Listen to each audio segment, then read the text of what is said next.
नमस्कार मित्रांनो, तुम्हा सर्वांचे मनापासून स्वागत आहे। आजच्या भागात असा काही थरार पाहायला मिळणार आहे ज्याची कल्पना कदाचित तुम्ही स्वप्नातही केली नसेल। आजचा भाग कथेला एक संपूर्ण नवीन कलाटणी देणारा ठरणार आहे, त्यामुळे आजचा हा व्हिडिओ शेवटपर्यंत नक्की बघा, कारण आज आपण कोर्टाच्या ड्रामापासून ते विरोधी पक्षाच्या नवीन कटापर्यंत संपूर्ण गोष्टींचा अगदी सविस्तर उलगडा करणार आहोत। तर मित्रांनो, कथेची सुरुवात होते ती कोर्टाच्या आवारातून। कोर्टाची सुनावणी सुरू होण्यापूर्वी बाहेर राणी, आबा, मालती आणि इंद्रा एकत्र उभे असतात। राणीच्या चेहऱ्यावर प्रचंड दडपण असतं, कारण तिला माहीत असतं की आजचा दिवस तिच्या अस्तित्वाची लढाई आहे। पण अशावेळी इंद्रा एका ख्या नायकासारखा तिच्या पाठीशी उभा राहतो। इंद्रा राणीला धीर देत म्हणतो, राणी, तू अजिबात नर्वस होऊ नस। तू माझी हुकुमाची राणी आहेस। आजपर्यंत आपण खूप अन्याय सहन केलाय, पण आज नाही। आज तुझी बाजू तुला 100% खंबीरपणे मांडायची आहे आणि विजय आपलाच होणार। मालती सुद्धा देवावर विश्वास ठेवण्यास सांगते। पण दुसरीकडे विक्रांत, उर्मिला आणि त्यांच्या कपटी वकील कारखानीस तिथे येतात। कारखानीस नेहमीप्रमाणे अतिशय गर्वाने राणीला टोमणा मारतो की, राणी, आज मी तुला कोर्टात बोलूच देणार नाही। आज तुझा पत्ता कट। यावर राणीसुद्धा त्याला कडक शब्दात सुनावते की, कारखानेस सर, तुमचे खोटे पुरावे आज मीच उघडे पाडणार। लिहून घ्या, तुम्हीच हरणार आहात। पण मित्रांनो, खरी गडबड पुढे होते। उर्मिलाने राणीच्या काटा काढण्यासाठी एक अत्यंत क्रूर चाल खेळलेली असते। तिने राणीला एक असं औषध दिलेलं असतं ज्याचा परिणाम हळूहळू सुरू होणार असतो। कोर्टाची बेल वाजते आणि सर्वजण आत जातात। जज साहेब आपल्या जागेवर येऊन बसतात आणि केसच्या सुनावणीला अधिकृतपणे सुरुवात होते। कारखानीस पुढे होऊन कोर्टाची दिशाभूल करण्याचा प्रयत्न सुरू करतो।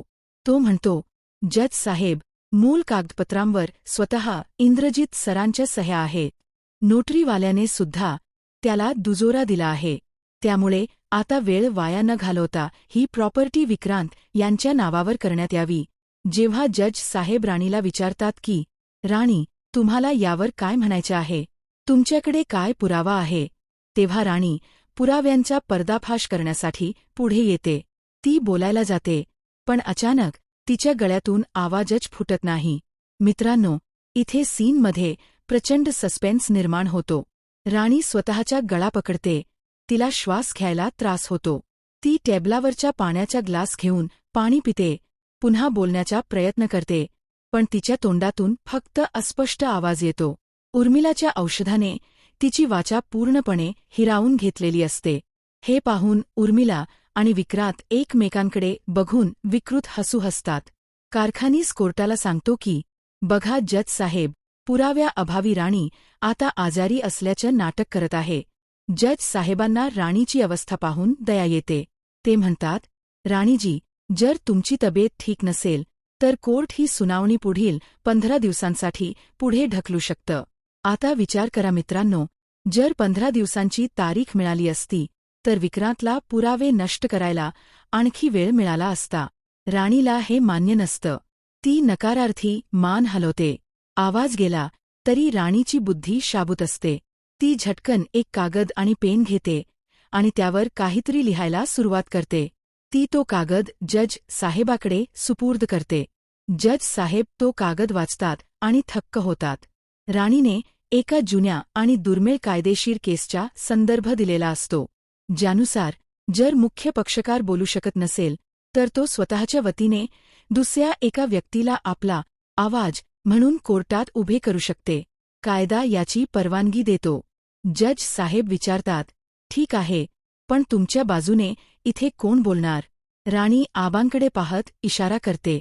आबा घाईघाईने बाहेर जातात, कारण मागच्या सुनावणीच्या अटीनुसार इंद्राला कोर्टात येण्यास बंदी असते, त्यामुळे तो बाहेर थांबलेला असतो। पण आबा जेव्हा बाहेर जातात तेव्हा तिथे इंद्राचा पत्ताच नसतो। इंद्रा ऐन मोक्यावर कुठे गायब झाला। राणी आतमध्ये पूर्णपणे खचून जाते। तिला वाटतं की आता आपली लॉटरी लागली। जज साहेब म्हणतात, राणी, तुमचा प्रतिनिधी हजर नाही, त्यामुळे मला ही केस बंद करावी लागेल। आणि नेमक्या याच क्षणी मित्रांनो, कथेमध्ये सर्वात मोठा ट्विस्ट येतो. कोर्टाचे दरवाजे जोरात उघडतात आणि इंद्रजीत सर सिंहासारखी एंट्री घेतात. इंद्राच्या कपड्यांवर धुळीचे डाग असतात. तो धापा टाकत असतो, पण त्याचा आत्मविश्वास गगनाला भिडलेला असतो. तो कोर्टात अत्यंत गंभीर आणि मोठ्या आवाजात म्हणतो, थांबा जज साहेब, मी बनणार राणीचा आवाज. इंद्राला पाहून राणीच्या जीवात जीव येतो, पण कारखानीस लगेच आक्षेप घेतो. जज साहेब, तुम्हीच इंद्राला कोर्टात येण्यास मनाई केली होती. त्यावर जज साहेब कारखानीसला कडक शब्दात फटकारतात आणि म्हणतात, मिस्टर कारखानीस, कोर्टाला काय करायचं ते कोर्ट ठरवेल. इंद्रा इथे स्वतःची केस लढायला आलेला नाही, तो राणीचा प्रतिनिधी म्हणून आलाय, त्यामुळे मी त्याला परवानगी देतो. आता सुरू होतो खरा क्लायमॅक्स. इंद्रा कोर्टाला सांगतो की, जज साहेब, ज्या सह्यांच्या जोरावर हे महाशय उड्या मारत आहे, त्या सह्या पूर्णपणे बनावट आहे. कारखानीस म्हणतो, अहो, पण नोटरीवाल्याने साक्ष दिलीये ना. इंद्रा हसतो आणि म्हणतो, त्याच नोटरीवाल्याला मी आज कोर्टात घेऊन आलोय. इंद्रा कोर्टाच्या दाराकडे पाहतो आणि पोलिसांना आत बोलवतो. 2 पोलीस एका घाबरलेल्या नोटरीवाल्याला आत आणतात. इथे आपल्याला एक छोटा फ्लॅशबॅक पाहायला मिळतो. विक्रांतने या नोटरीवाल्याला 50 लाख रुपये देऊन शहराबाहेर पळवून लावण्याचा प्लॅन केला होता. हा नोटरीवाला जेव्हा पळून जात असतो, तेव्हा इंद्रा त्याचा पाठलाग करतो, त्याला पकडतो आणि त्याची चांगलीच धुलाई करतो. इंद्राच्या मारामुळे घाबरलेला नोटरीवाला आता कोर्टात थरथर कापत उभा राहतो आणि न्यायाधीशांसमोर हात जोडून सर्व काही खरं खरं सांगून टाकतो. तो म्हणतो, जज साहेब, मला माफ करा. विक्रांत आणि वकील कारखानीस यांनी मला पैशांचे आमिष दाखवून आणि जीवे मारण्याची धमकी देऊन खोटी साक्ष द्यायला लावली होती. त्या सह्या इंद्रजीत सरांच्या नाहीतच. पण मित्रांनो, नुसत्या नोटरीवाल्याच्या सांगण्यावर कोर्ट विश्वास ठेवणार नाही हे इंद्राला चांगलं माहीत असतं. म्हणूनच इंद्रा आपला सर्वात मोठा हुकुमाचा एक्का म्हणजेच ब्रह्मास्त्र बाहेर काढतो. इंद्रा आपला मोबाईल काढतो आणि जज साहेबांसमोर एक व्हिडिओ क्लिप प्ले करतो.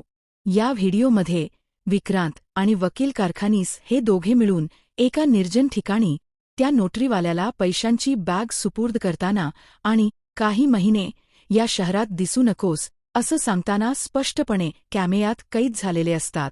इंद्राने लपून हा सबंध प्रकार आपल्या मोबाईलमध्ये रेकॉर्ड केलेला असतो. हा ठोस आणि जळजळीत पुरावा पाहिल्यानंतर जज साहेबांचा राग अनावर होतो. ते कोर्टाचा हातोडा जोरात टेबलवर मारतात आणि म्हणतात, ऑर्डर, ऑर्डर. या कोर्टासमोर सादर करण्यात आलेल्या व्हिडिओ पुराव्यावरून हे स्पष्ट सिद्ध होतं की मिस्टर विक्रांत आणि वकील कारखानीस यांनी कोर्टाची फसवणूक केली आहे आणि बनावट कागदपत्र तयार केले आहेत. त्यामुळे कोर्ट हा निकाल राणीच्या बाजूने देत आहे. ही प्रॉपर्टी राणीचीच राहील. तसेच कोर्टाची दिशाभूल केल्याबद्दल विक्रांत आणि कारखानीस यांच्यावर तात्काळ कायदेशीर गुन्हा नोंदवण्यात यावा. हा निकाल ऐकताच राणीच्या डोळ्यात आनंदाश्रू येतात. ती धावत जाऊन इंद्राला मिठी मारते. आबा आणि मालती इंद्राचे कौतुक करतात. अशा प्रकारे सत्याचा विजय होतो आणि असत्याचा पराभव होतो. पण मित्रांनो, कथा इथेच संपत नाही. मालिकेचा खरा सस्पेन्स तर आता पुढे सुरू होतो. कोर्टाच्या बाहेर आल्यानंतर विक्रांत प्रचंड संतापलेला असतो. त्याचा चेहरा रागाने लालबुंद झालेला असतो. उर्मिला खूप घाबरलेली असते. ती म्हणते, विक्रांत, आता आपलं काय होणार? आपल्या हातातून ते एवढं मोठं घर आणि सगळी प्रॉपर्टी गेली. यावर विक्रांत अत्यंत क्रूरपणे हसतो आणि उर्मिलाला म्हणतो, उर्मिला, शांत हो. आपल्या हातातून फक्त घर गेलंय, पण महाडिक इंडस्ट्रीज म्हणजेच आपली फॅक्टरी अजून गेलेली नाही. ती फॅक्टरी मी त्या राणीच्या आणि इंद्राच्या हातातून जाऊ देणार नाही. उर्मिला विचारते, पण तिचे पेपर्स तर त्यांच्याकडे जातील ना? तेव्हा विक्रांत एक मोठा गौप्यस्फोट करतो. तो म्हणतो, त्या फॅक्टरीचे सगळे ओरिजिनल पेपर्स आणि महत्त्वाचे पुरावे मी एका अत्यंत विश्वासू आणि धोकादायक माणसाकडे सुरक्षित ठेवले आहेत. आता बघा मी पुढची चाल काय चालतो ते. तर मित्रांनो, विक्रांतने ते पेपर्स कोणाकडे ठेवले असतील? तो धोकादायक माणूस कोण असेल? आणि इंद्रा आता फॅक्टरी वाचवण्यासाठी कोणती नवीन योजना आखणार? हे आपल्याला येणाऱ्या भागातच पाहायला मिळेल. तुम्हाला काय वाटतं? विक्रांतच्या पुढचा प्लॅन इंद्रा यशस्वी होऊ देईल का? तुमचे विचार खाली कमेंट बॉक्समध्ये नक्की कळवा. व्हिडिओ आवडला असेल तर लाईक करा, तुमच्या मित्रांसोबत शेअर करा आणि सबस्क्राईब करायला अजिबात विसरू नका. भेटूया पुढच्या अशाच एका धमाकेदार अपडेटसह. धन्यवाद.